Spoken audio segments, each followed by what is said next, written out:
बीते 3 दिनों से थराली विकासखंड के सुनाऊ, देवलगवाड़ समेत पैनगढ़ के ऊपरी हिस्सों में लगी वनाग्नि से जंगल धू धू कर जल रहे हैं। पूरे क्षेत्र में धुआं ही धुआं फैला हुआ है। जहां एक और वनाग्नि से लगभग 100 हेक्टेयर के आसपास वन संपदा आग की चपेट में आ गई है। वनाग्नि से फैले धुएं से स्थानीय लोगों के साथ ही आसपास के ग्रामीण भी परेशान हैं। मंगलवार देर शाम सुनाऊ और देवलगवाड़ के पास लगी आग इतनी ज्यादा फैल गई कि आवासीय मकानों के बिल्कुल करीब तक आ गई।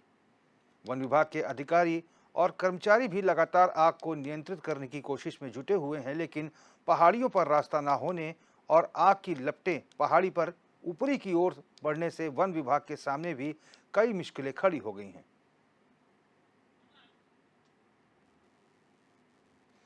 तो आवासीय मकानों के करीब तक पहुंची है जंगल की आग। 3 दिनों से ये जंगल धधक रहे हैं और पूरे क्षेत्र में धुआं ही धुआं है। अब तस्वीरों में देख सकते हैं कि इस कदर पूरे जंगल में धुआं ही धुआं नजर आ रहा है और 100 हेक्टेयर की जो ये वन संपदा है आग की चपेट में आ गई है।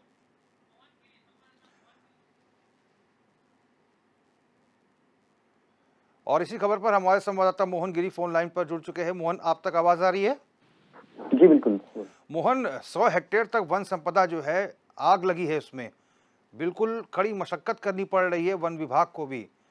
क्या लगता है कि कब तक आग पर काबू पाया जा सकता है?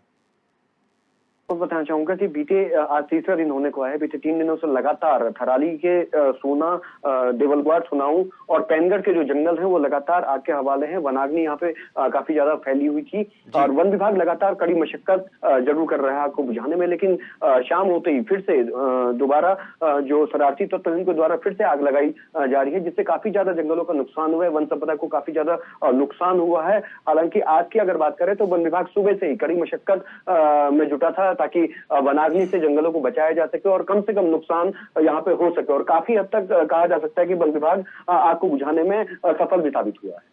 जी रोहित। अच्छा मोहन, जो ये फायर लाइन की समस्या आती है, जो जंगलों की आग की समस्या, ये अमूमन गर्मियों के सीजन में होती है जब प्रचंड गर्मी पड़ रही होती है। सर्दियों में अमूमन इस प्रकार की तस्वीर नहीं देखने को मिलती। अभी तक क्या वन विभाग या पुलिस महकमे ने ये पता लगाया है कि आखिर ये कौन शरारती तत्व हैं जो सर्दियों के मौसम में इस प्रकार से जंगलों में आग लगा रहे हैं और इस तरह से वन संपदा नष्ट हो रही है?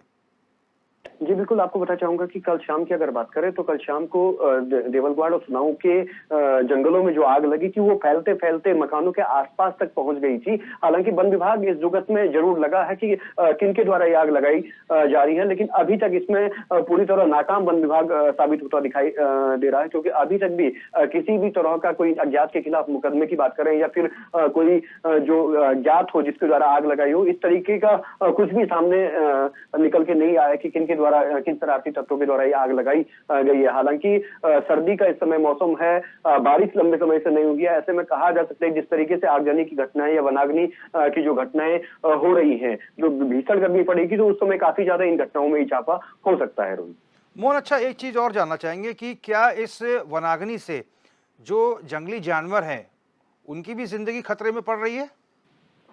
जी बिल्कुल, आपको बताना चाहूंगा कि पहाड़ी क्षेत्र और पहाड़ी क्षेत्रों में जो ऊंचाई वाले जो पहाड़ है वहां पर विभिन्न जो प्रजातियां हैं वन्य जीवों की वो पाई जाती हैं और आगजनी से कहीं ना कहीं उन्हें एक बड़ा खतरा वहां पे देखा जा सकता है। जो वन्य जीव उनके जो जीवन का संकट है वो वनाग्नि जैसी घटनाओं से उन्हें काफी ज्यादा नुकसान होता है। वन विभाग लगातार जागरूकता अभियान भी चलाता है कि वनाग्नि कम से कम हो, वनों को आग ना लगाई जाए, इसके लिए जागरूकता अभियान भी चलाए जाते हैं। लेकिन कहा जा सकता है जिस तरीके से घटनाओं पे इजाफा हो रहा है उस तरीके से जागरूकता अभियान भी फेल होते साबित नजर आ रहे हैं। बिल्कुल मोहन, और जमकर जैव विविधता का नुकसान हो रहा है, जंगली जानवरों की जान पर बना। ये बहुत बहुत धन्यवाद मोहन, हमसे बातचीत करने के लिए।